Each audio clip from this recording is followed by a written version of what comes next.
Hey everyone, it's Ryan Leonard with Wolfnest Property Management. Today we're going to be talking about 5 helpful tips for new property managers. So this is great for someone that is new to being a landlord or a real estate investor, or have been doing it themselves for a long time and they just want a refresher on some things that they should be focusing on. So what it takes to be a property manager. Now, obviously, to be a real estate investor or a landlord, you have to have a property. Now, last year in Salt Lake County, the average, median price for rental properties was $475,000, which means you may be doing this on your own, or you may have a partner. Now, there's obviously a lot of rewards that go along with being a real estate investor, but to do it effectively, you really need to have everything in line, and the more tools you have in the tool belt, the better equipped you will be to manage it effectively. So let's take a look here at some things that you should be focusing on. Now, the most important is the lease agreement.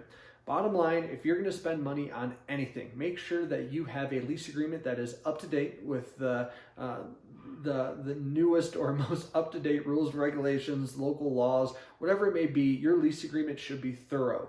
Also, make sure that you go over the lease agreement with the tenant so there's really clear expectations on both parties of who is accountable for what.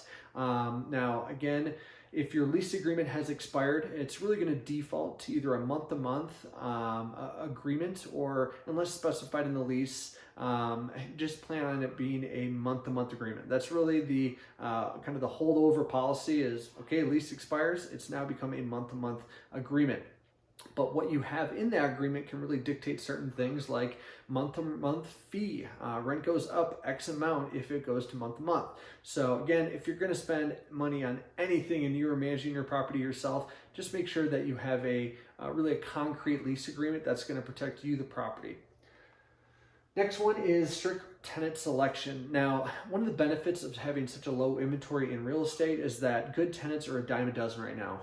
You can be really selective or have really high screening criteria for your property. Whether it's 3 times that monthly rental rate is what you want to see in income or a credit score. Make sure that you are being fair and consistent with your tenant selection. But bottom line, when you're meeting a tenant, make sure it's a good fit. Make sure that you're going to be able to trust them to return that property in the same condition, and really go with your gut. If you do all the checks and criminal background, sex offender registry check, landlord references check, if everything passes, or you feel confident with what you heard from a previous landlord or from their employer, give it a shot, because at the end of the day, the more thorough you are, the better chance you have of this tenant paying rent on time and also returning the property in the same condition that they found it. So strict tenant selection is always very, very key. Next one is the right software. Now, if you have one property, obviously software won't be, as important, but organization is key to being a successful property manager, whether it's from more of the accounting tax side of it, making sure that you're keeping all receipts or have a spreadsheet showing income expenses, or if you have multiple properties, it may be worth looking into a certain software. A really cool thing about, at least with our software, whether you have one property or 20 properties, we have a unit to building to portfolio level views. So you can get a snapshot of your entire portfolio, or you can get a breakdown by the building, or even breakdown by the unit. That could be yearly maintenance expense reports that are going to break it down by GL, so you can see how much you spent on HVAC repairs in the last 12 months. So the right software obviously is key. The next one is online advertisement. Obviously, vacancy is one of the most expensive parts about being a landlord. Vacancy costs you money. So making sure that you are getting this property, if it is vacant, up online, but not only just to Zillow or to KSL, make sure that you're having it on as many platforms as possible. And also having professional photography done is great. Do not go out there with your cell phone. Take grainy photos with your finger in it.